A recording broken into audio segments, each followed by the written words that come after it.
В эфире еженедельная информационно-аналитическая программа «События недели». С вами Елена Лолуа. Здравствуйте.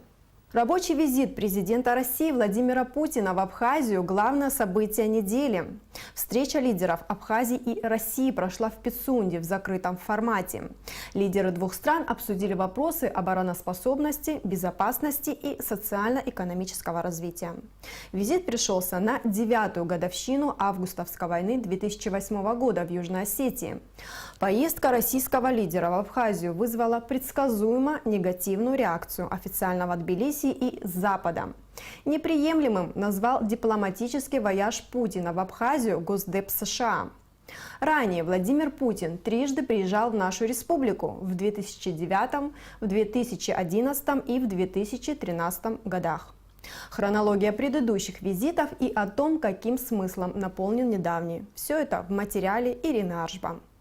Владимир Путин впервые посетил Абхазию с официальным визитом 12 августа 2009 года, на следующий год после признания России независимости Абхазии. В качестве председателя правительства России он встретился с президентом Абхазии Сергеем Багапш. Глава российского правительства посетил мемориал славы в Сухуме, где возложил венок к памятнику погибшим во время грузино-абхазской войны. Кроме того, Владимир Путин встретился с Советом старейшин республики и с представителями абхазской оппозиции. По итогам переговоров лидеров двух стран тогда было подписано межправительственное соглашение об оказании помощи Абхазии на период с 2010 по 2011 годы. Документ предусматривал финансирование социально-экономических проектов в объеме более 10 миллиардов рублей.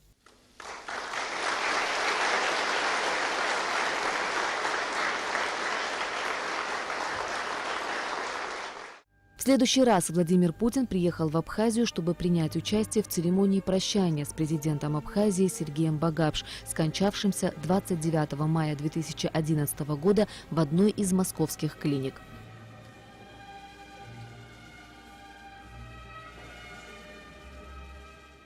В ходе поездки Владимир Путин провел встречи с премьер-министром Абхазии Сергеем Шамбо и вице-президентом республики Александром Анкваб. Глава российского правительства подтвердил готовность российского руководства продолжать оказывать Абхазии помощь и поддержку. Можно быть уверен в том, что Россия, как ближайший союзник, как верный друг, будет рядом с Абхазским народом и поможет преодолевать те проблемы, которые остались в прошлом, поможет Абхазии стать нам. Третий рабочий визит Владимира Путина уже в ранге президента Российской Федерации состоялся в августе 2013 года в Пицунде. Тогдашний президент Абхазии Александр Анкваб и глава российского государства провели переговоры о двустороннем сотрудничестве, о подробностях которых не сообщалось. Четвертый рабочий визит Владимира Путина в Абхазию совпал с 9-й годовщиной событий в Южной Осетии в августе 2008 года, в результате которых Россия признала независимость Абхазии и Южной Осетии. Благодаря поддержке России мы успешно продвигаемся по пути социально-экономического развития, инфраструктурного строительства, решаем вопросы обороны и безопасности, подчеркнул Рауль Хаджимба, приветствуя высокого гостя. Все те вопросы, которые мы с вами ранее обсуждали на предыдущих встречах, находят решение во благо нашего народа. Планомерно идет реализация положений договора о союзничестве и стратегическом партнерстве от 2014 года. У нас совершенно особые отношения с Абхазией. Мы надежно гарантируем безопасность, самостоятельность Абхазии, независимость. Я уверен, что так и будет дальше. Нам нужно только найти наиболее оптимальные пути развития экономики Абхазии, создание новых рабочих мест, создание собственной налогооблагаемой базы. Вот об этом сегодня и поговорим. После переговоров состоялось подписание соглашения о медицинском страховании граждан России, постоянно проживающих на территории Абхазии. С 2013 года в республике благодаря помощи Российской Федерации реализовано 2 инвестиционные программы содействия социально-экономическому развитию Абхазии. В рамках инвестпрограммы восстановлено множество объектов социальной инфраструктуры. Вместе с Россией Абхазия укрепляет госграницу по реке Ингур. Каждый раз в течение уже почти 9 лет власти Грузии, как по заученному тексту, упорно повторяют одно и то же. Визит Владимира Путина в Абхазию является продолжением политики Москвы, направленной против Тбилиси. Визит грубо нарушает нормы международного права, из года в год говорится в их заявлениях. И каждый раз грузинское внешнеполитическое ведомство призывает международное сообщество дать должную оценку действиям Москвы и заставить Российскую Федерацию выполнить международные обязательства. Только вот какие именно? По всей видимости, руководство Грузии никак не хочет понять, что российскому президенту все равно, что они думают по этому поводу. Ирина Аршба специально для событий недели. Некоторые российские эксперты считают, что визит Владимира Путина в Абхазию был связан с внутриполитической ситуацией в стране, трагическими инцидентами с российскими туристами, а также с визитом в Грузию вице-президента США Майка Пенса. А что думают в Абхазии по этому поводу? На эту тему мы будем говорить с советником президента Всемирного конгресса абхазо-абазинского народа, известным общественным деятелем Бесланом Кубахи. Здравствуйте, Беслан Валерьянович. Здравствуйте. Мы рады вас вновь приветствовать в нашей студии. И тема нашего разговора – это недавний визит президента Российской Федерации в Абхазию. Вот многие эксперты теряются в догадках, почему именно в Абхазию Владимир Путин приехал, чтобы отметить очередную годовщину войны в Южной Осетии. Можно ли это считать таким своеобразным ответом на приезд вице-президента США Майкла Пенса в Грузию, где он принимал участие в открытии военных учений очередных, да, и где он запомнился резкая риторика в адрес Москвы? Либо что-то еще стоит за вот этим визитом Путина в Абхазию? Что вы думаете? Ну, мы можем только предполагать, естественно, так сказать, ответа не знает точного никто, но на уровне ощущений, разумеется, есть причинно-следственная связь его приезда, и одна из причин – это, возможно, то, что вы назвали, это недавний визит вице-президента Пенса, значит, в Грузию, учения, значит, НАТО, которые были, такая демонстрация силы с той стороны, очередные заявления американского руководства о том, что они с Грузией навсегда, так сказать, и потом уже после визита Владимира Путина в Абхазию, вы знаете, даже Госдепартамент США высказал недовольство, что Путин приехал в Абхазию, не уведомив власти Грузии. То есть это вот, конечно же, все это как-то связано, да? Но вот это последнее заявление, оно вообще, конечно, выглядит очень непонятно. Для меня таких заявлений раньше не было, во всяком случае, со стороны США. А сейчас они себе это позволяют. Тема безопасности все-таки она доминировала, да, вот в этот приезд Владимира Путина в Абхазию. Что нужно читать между строк? Вот какой посыл международному сообществу Путин сделал, вот приехав к нам? Я думаю, что первый посыл, что решения, принятые по Абхазии, это навсегда. Никаких, значит, изменений в этом смысле не будет. Это первое. Второе. Абхазия является очень важной составляющей в системе обеспечения безопасности южных рубежей Российской Федерации. И поэтому здесь находятся и войска России, так сказать, и военные базы, которые находятся здесь абсолютно легально, по соглашению, значит, с правительством Абхазии. И это стало возможным только через официальное признание независимости Абхазии. И Россия себя ведет сегодня ровно так, как ведут себя другие крупные и мощные государства в мире. Я имею в виду прежде всего, конечно, Соединенные Штаты Америки. Поэтому это понятный язык для Запада. Конечно, они будут пытаться противостоять этому, но они это все абсолютно ясно и четко понимают.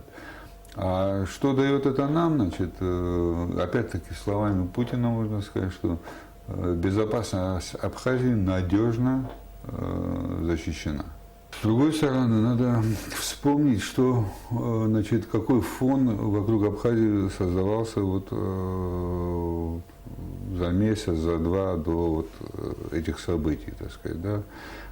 Против нас ведется очень такая большая работа, черный пиар так называемый.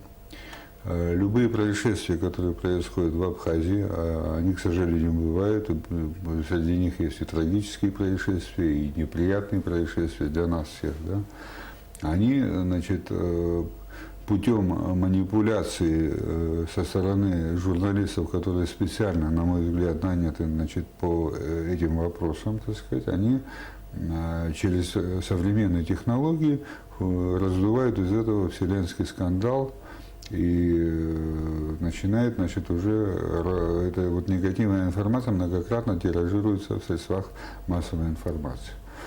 И вот этот вот негативный фон, он создавал, значит, такое впечатление, что в Абхазии все очень плохо, в Абхазии, так сказать, криминогенная ситуация вышла из-под контроля. Это соответственным образом влияет, значит, на отношения Абхазии и России, что там тоже все очень плохо. Ну, опять, это очень искусно созданная ситуация, я еще раз повторяю. На самом деле все это, конечно же, не так. И в Абхазии сейчас идет разгар курортного сезона. Конечно, людей поменьше, чем в прошлом году. Есть цифры, которые, так сказать, объективно подсчитываются специальными службами и у нас, и в России. Вот. Но мы не выходим за рамки потерь турпотока, который происходит, допустим, в Сочи, который происходит в Крыму.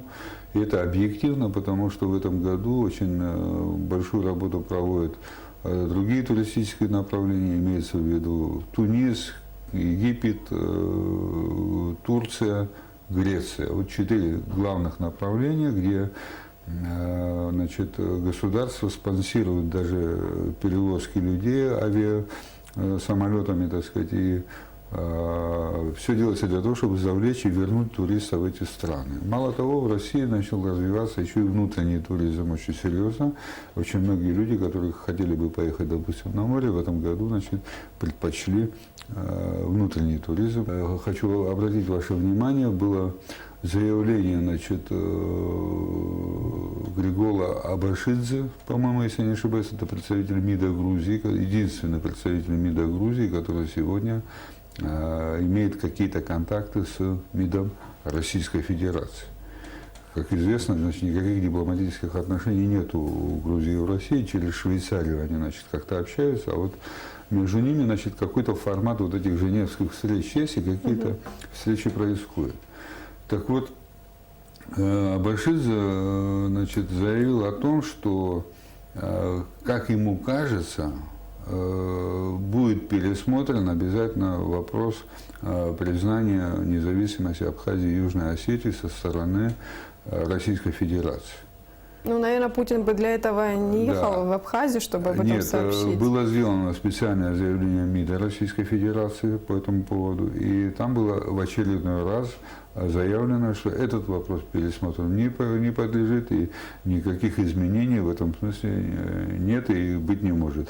А Путин, уже находясь, так сказать, в Абхазии, в очередной раз сказал, что есть вещи, которые сделаны навсегда, и то есть этот вопрос вообще да, то есть он подтвердил ранее взятые обязательства России в отношении Абхазии. И, по сути дела, были подтверждены наши очень добрые отношения между Абхазией и Россией. И, вы знаете, пример вот отношений, которые выстроены сегодня между Россией и Абхазией, которые, кстати говоря, развивались очень непросто тоже. Мы же помним, так сказать, что было 20 лет назад, и блокада послевоенная, которую мы перенесли, так сказать, все это было. Это мы все пережили. И вот только с приходом Путина в свое время, значит, были выстроены вот те отношения, которые сегодня у нас есть с Российской Федерацией. Скажите, а вот Путин несколько раз на встрече с президентом Абхазии Раулем Хаджима говорил об особых отношениях между Россией и Абхазией. Что это за особые отношения, он подчеркивал? Опять можно только предполагать, но Путин всегда называет Рауля Хаджима своим другом, если вы обращали на это внимание. И, знаете, я к Путину очень серьезно отношусь, я всегда внимательно слушаю то, что он говорит. И, ну да, там надо читать между строк. Никогда он, так сказать, ну, на моей памяти не соврал нигде, так сказать. Если он что-то говорит, значит, это так и есть. И особые отношения, это особые отношения, наверное, ну вот посмотрите, в Абхазии, да, сколько людей, значит, и как среагировали, допустим, вот на недавнюю трагедию, которая была в Приморске. Ведь никто их не заставлял это делать. Как люди сопереживали, значит, нашим гостям, которые из России приехали сюда отдыхать. Там 2 женщины, к сожалению, погибло. Были раненые люди. Были люди, которых спасли, значит, местные жители. Это же вещи, как бы, которые специально не сделаешь. Это либо у тебя есть это, значит, потребность вот в таком отношении, либо нет. А наши люди как раз вот в этом смысле блестяще себя показали. И, наверное, вот это и есть особые отношения, так сказать, Абхазии и Российской Федерации. Это лето у нас оказалось жарким во всех отношениях. И вот череда вот таких неприятных инцидентов, которые закончились и гибелью российских туристов. Насколько вот это повлияла ситуация на имидж Абхазии?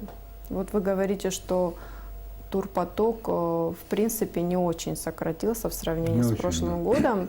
Ну, между тем туроператоры отмечают, что снижается? Нет, ну я вам другое скажу. Вот на переговорах, да, между Хаджимбой и Путиным в Пицунде были заявлены следующие цифры. Допустим, с 2008 года, да, с момента признания Абхазии Российской Федерации, значит, товарооборот возрос в 7 раз. Был что-то около 2 с чем-то, значит, миллиардов рублей по году, да, а стал почти 25 миллиардов вот, по сегодняшний день. Это очень большие цифры на самом деле. Это говорит о том, что экономика у нас развивается, идет вперед. Дальше, значит, во время переговоров было подписано соглашение о медицинском страховании наших граждан. Вот как-то это кажется, что такая скучная тема, да, и неинтересная тема. На самом деле это прорывная ситуация.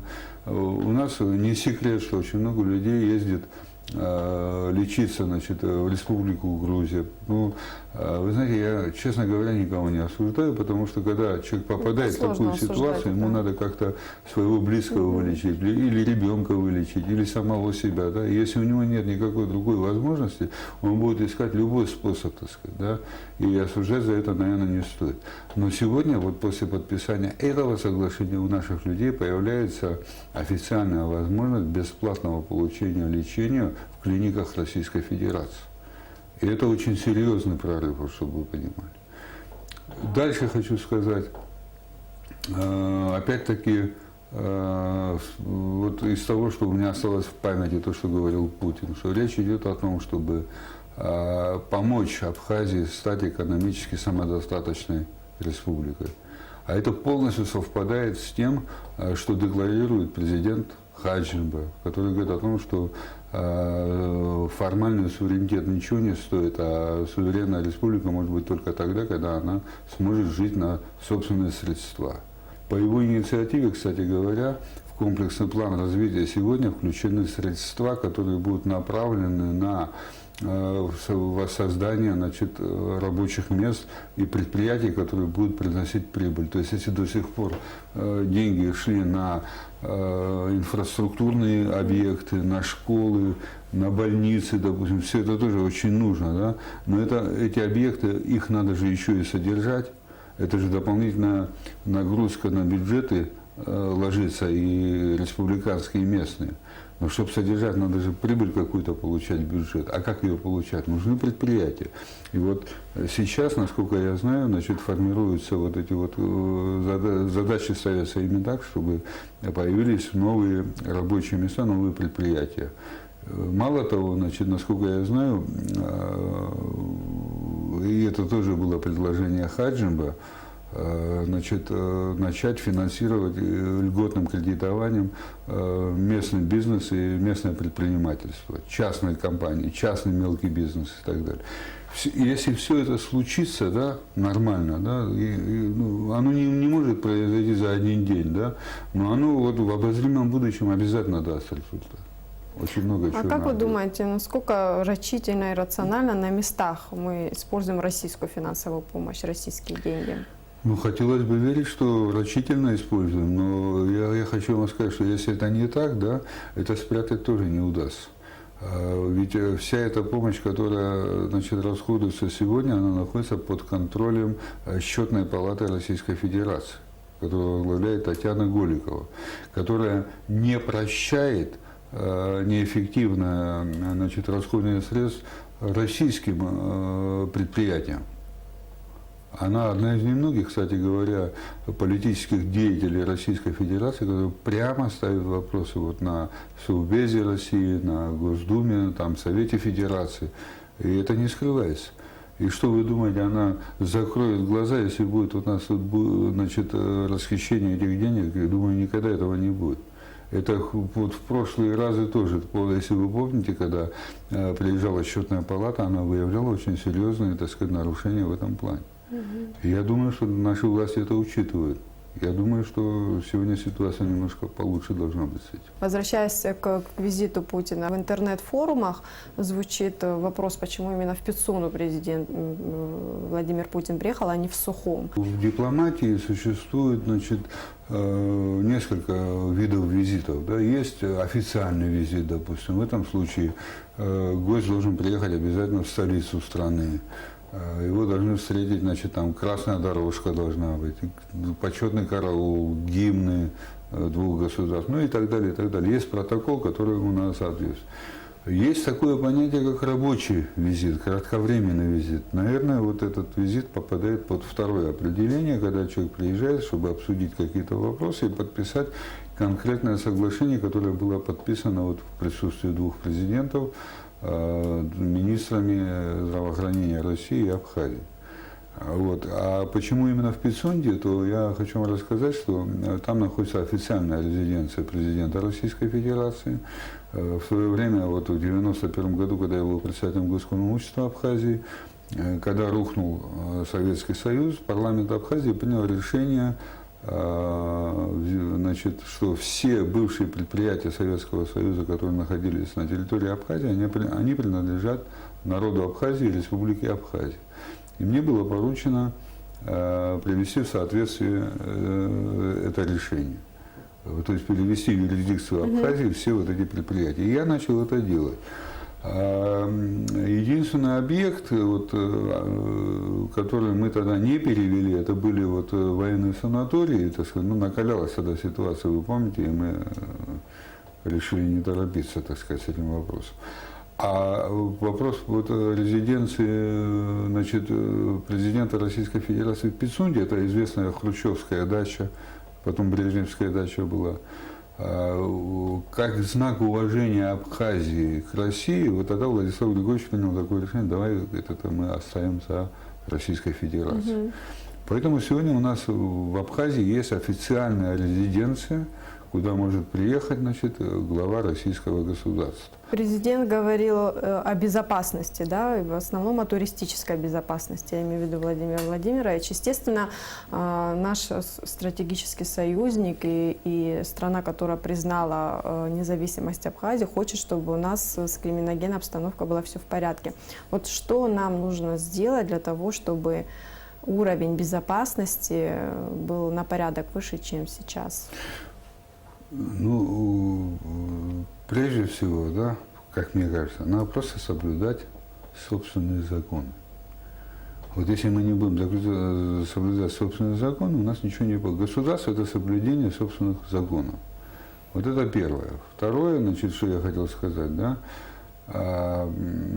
сегодня руководство МВД Абхазии, да, вот то, что я слышу, как и все граждане Абхазии, то есть у меня никаких особых других источников информации нету, я слышу, что они не скрывают ни одно преступление, все, значит, регистрируется, все показывается, и по каждому случаю принимается конкретное решение.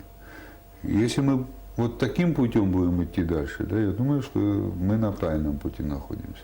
Но есть еще одна вещь, на которую вот я хотел бы ваше внимание обратить, кстати говоря, да, и это тоже я делаю выводы, исходя из слов Путина, который говорил и об импортозамещении, так сказать, в России, так сказать, да, и вот здесь вот возникает вообще уникальная для нас с вами ситуация, для Абхазии, да, когда Абхазия может просто, да, заработать очень большие деньги. Я имею в виду Сельхозпродукция, ее граждан, да, сельхозпродукция, потому что принят новый пакет санкций против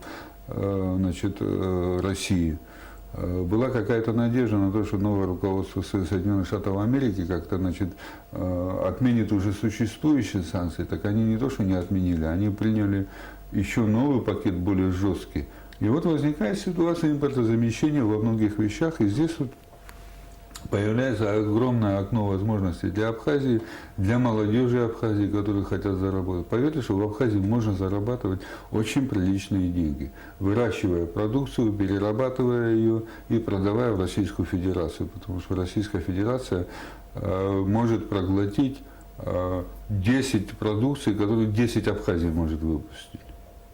Понимаете? Вот это надо, наверное, тоже использовать. Это очень удобный для Абхазии момент, когда надо вот экономику на вот эти рельсы какие-то ставить. В завершение хочу вас поздравить всех с наступающей 9-й годовщиной признания независимости Абхазии.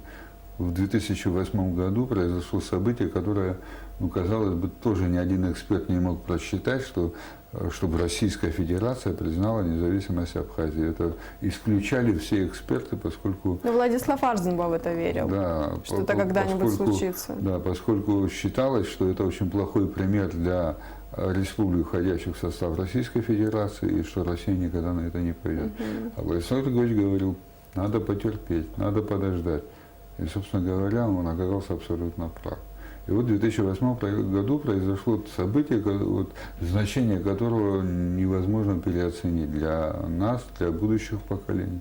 Я хочу поздравить всех с наступающей этой датой, 9-летия, и хочу пожелать всему народу Абхазии удачи, спокойствия, радости, счастья. Пускай все будет у вас в порядке. Беслан Валерьянович, спасибо, что пришли и побеседовали с нами. Спасибо. До свидания.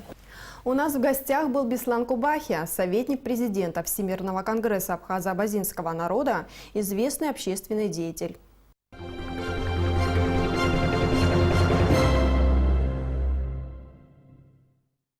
На этой неделе в Абхазии вспоминали трагические события в Южной Осетии в августе 2008 года. Военная операция России по принуждению к миру была ответом на крупномасштабную грузинскую агрессию против юго-осетинского народа. Главным итогом войны стало появление на политической карте мира двух новых государств – Республики Абхазия и Республики Южная Осетия. Указ о признании независимости двух республик президент России Дмитрий Медведев подписал 26 августа. События пятидневной войны и комментарии экспертов в нашем следующем сюжете. 9. Именно столько лет назад, 8 августа, в Южную Осетию снова пришел враг. Он пробрался в страну тихо, под покровом ночи, и стал убивать всех, не щадя ни женщин, ни стариков, ни детей. Цхинвал накрыл шквал минометных и артиллерийских залпов. Ночь разрезали крики заживо горящих людей. А в это самое время весь мир праздновал открытие очередных летних Олимпийских игр в Китае. Никто и не догадывался, на какую подлость пошла Грузия, чтобы именно в этот день еще раз попытаться завоевать осетин. Операцию по уничтожению Южной Осетии грузины назвали «Чистое поле». Именно в перепаханное поле они и пытались за ночь превратить столицу республики вместе со всем живым, от мала до велика. 400 стволов установок залпового огня «Град», дальность поражения которого свыше 30 километров, за 15 минут до полуночи устроили в Цхинвале конец света.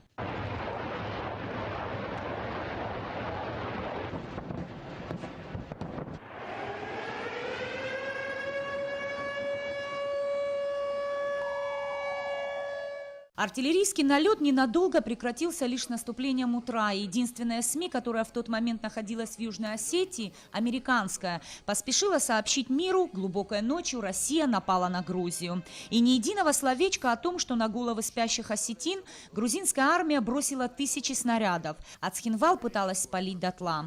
Удары по столице Южной Осетии грузинская армия продолжала наносить из земли и с воздуха. Город практически был полностью разрушен. К утру 8 августа грузины осетинам удалось захватить 8 сел. Все свои военные силы Грузия бросила на захват столицы. Штурм Цхинвала продолжался около 15 часов. Причем ожесточенные бои не прекращались ни на минуту. Город горел. Осетины мужественно сражались, не давая врагу пройти вглубь страны. Спустя время стало понятно – своих сил не хватит. Мощный враг, вооруженный до зубов самым различным оружием, идет напролом, не щадя никого. Южная Осетия очень нуждалась в помощи и поддержке. И она пришла. В зону военных действий были введены подразделения 58-й российской армии и воздушно-десантных войск. Им сразу же удалось разблокировать дорогу, ведущую к Цхинвалу с севера. А в это самое время в Абхазии бронетанковые и артиллерийские подразделения вооруженных сил двинулись к границе с Грузией по реке Ингур. Мы сегодня подняли наши вооруженные силы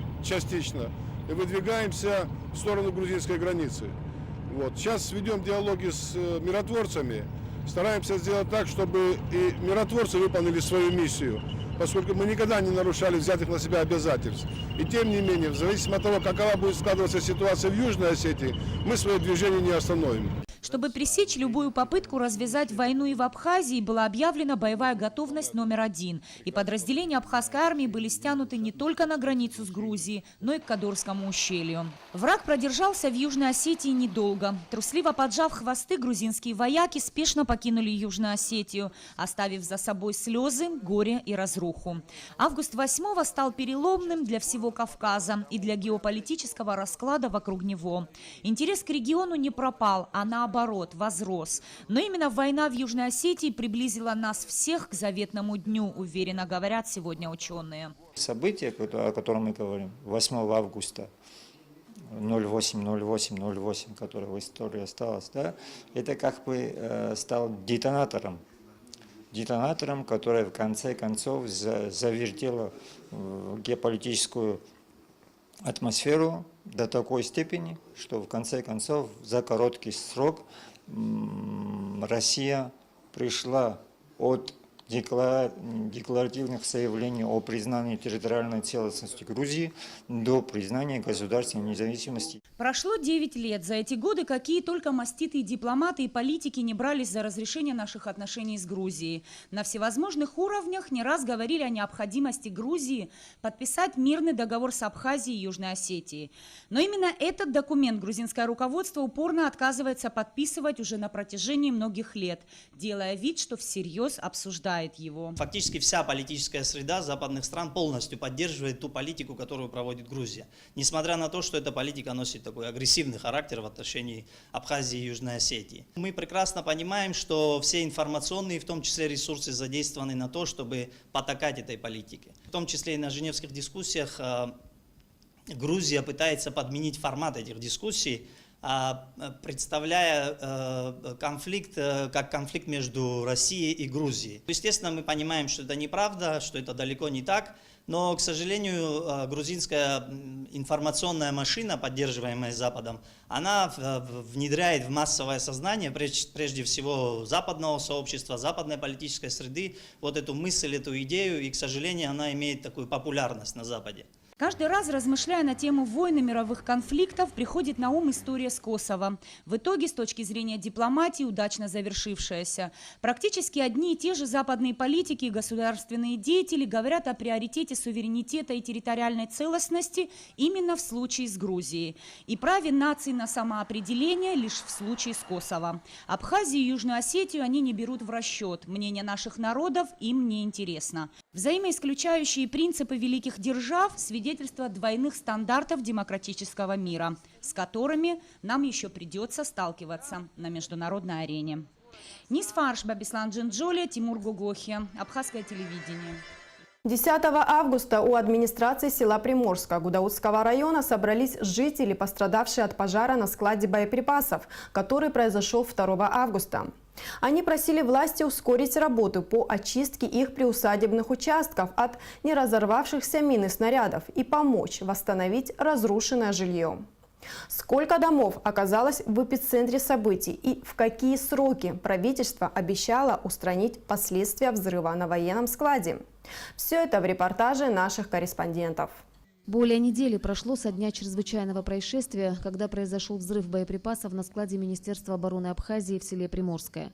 По словам жителей села, в их садах и огородах все еще лежат не разорвавшиеся мины и снаряды, которые в любой момент могут взорваться. Я пришел реально вот туда, именно где сидят наши солдаты, наши саперы. Я говорю, у меня лежит мина. Кто именно сидел, я вам не могу сказать. Вы непосредственно к отцеплению подошли? Да. И не снимал на камеру. И мне сказали, у нас выходные, мы не будем вытаскивать. Я сам лично с братом старшим вытащили, привезли, отдали эту же мину там же, где солдаты находятся, где эти саперы. Министр обороны Абхазии Мираб Кишмария заверил сельчан, что не разорвавшиеся боеприпасы будут убраны со дворов местных жителей в течение недели. Работа будет продолжаться. Я уже говорил им, что в течение недели мы ликвидируем те боеприпасы, снаряды основные, которые взрывают. Так точно. Что касается всей территории, прилегающей к складу, то объем работ по ее очистке от мин и снарядов займет намного больше времени. Это вопрос не одного месяца. Здесь будут работать специалисты Hello Trust. Местные жители предложили свою помощь, чтобы быстрее очистить всю территорию. По словам Беслана Барцец, даны соответствующие поручения Управлению капитального строительства и главе Гудаутского района, не дожидаясь материалов экспертизы и составления смет, начать восстановительные работы, иначе могут пойти дожди и люди останутся без крыши над головой. Сегодня село Приморское похоже на территорию, пострадавшую во время боевых действий. Почти все дома выглядят одинаково. Покореженные стены, выбитые стеклопакеты, проваленные крыши. Некоторые из домов не подлежат восстановлению. Всего таких около 7. Эти дома будут возводиться, что называется, с нуля. Пока же предложено временно соорудить так называемые срубы для жильцов. Те дома, которые вообще абсолютно не подлежат ремонту, составляются дефектные акты. О том, что и как будем, мы составляем дефектный акт, правительство принимает решение непосредственно с каждым домовладением. Это те, что под снос уходят, что нельзя восстанавливать? Которые восстанавливать нет смысла, они невозможно восстанавливать. Сколько штук таких? Ну, ориентировочно на сегодняшний день, вчера была цифра 5, сегодня 7. Жители села пережили страшные минуты. Дома и имущество практически уничтожено в один миг. Сейчас в первую очередь будут отремонтированы крыши домов и установлены стеклопакеты. Затем приступят к внутренним работам. Всем пострадавшим, вне зависимости от размера нанесенного ущерба, будет оказана помощь, заверил премьер-министр. В некоторых домах уже начаты работы по замене кровли. В пятницу к работам приступят еще 8 строительных бригад. Второй день начали только материалы сегодня. Первый дом приступили, второй дом мы сейчас по месте увидим, там тоже накрываем. И третий дом здесь рядом. 3 дома сегодня, в 3 домах идут работы, капитальные ремонты. Жительница села Ирина Авицба чудом осталась жива во время взрывов на складе боеприпасов. Ее дом один из самых пострадавших. Женщина ночует, можно сказать, под открытым небом. Ребята начали работать, дай бог им здоровья. Они помогают во всем. Сегодня они материал завозят, а уже с утра они завозят. Видите, сколько рейсов они сделали. Только стены, крыши нету, окна нету, двери нету. Не то, что так, чтобы просто поломать. Они вдребезги, в щебенке поломанные, все. МЧС республики еще раз обращается ко всем жителям села Приморское. Ни в коем случае не вывозить самостоятельно найденные взрывоопасные предметы. При их обнаружении сразу же надо звонить 911-112. Близится одна из самых трагических дат в новейшей истории нашей страны. 25 лет назад, 14 августа 1992 года, началась Отечественная война народа Абхазии, унесшая тысячи жизней. Война, сломавшая многие человеческие судьбы, превратившая в руины дома в городах и селах. Боевые действия длились 413 дней и завершились поражением грузинских вооруженных сил. За независимость Абхазии вместе с ее народом сражались добровольцы с Северного Кавказа, Юга России, представители абхазской диаспоры из дальнего зарубежья. Ежегодно 14 августа в республике отмечают День памяти защитников Отечества. По всей стране пройдут памятные мероприятия. В Сухуми, в парке боевой славы, с 11 утра начнется церемония возложения цветов. Это все на сегодня. Я с вами прощаюсь. Всего вам доброго. До свидания.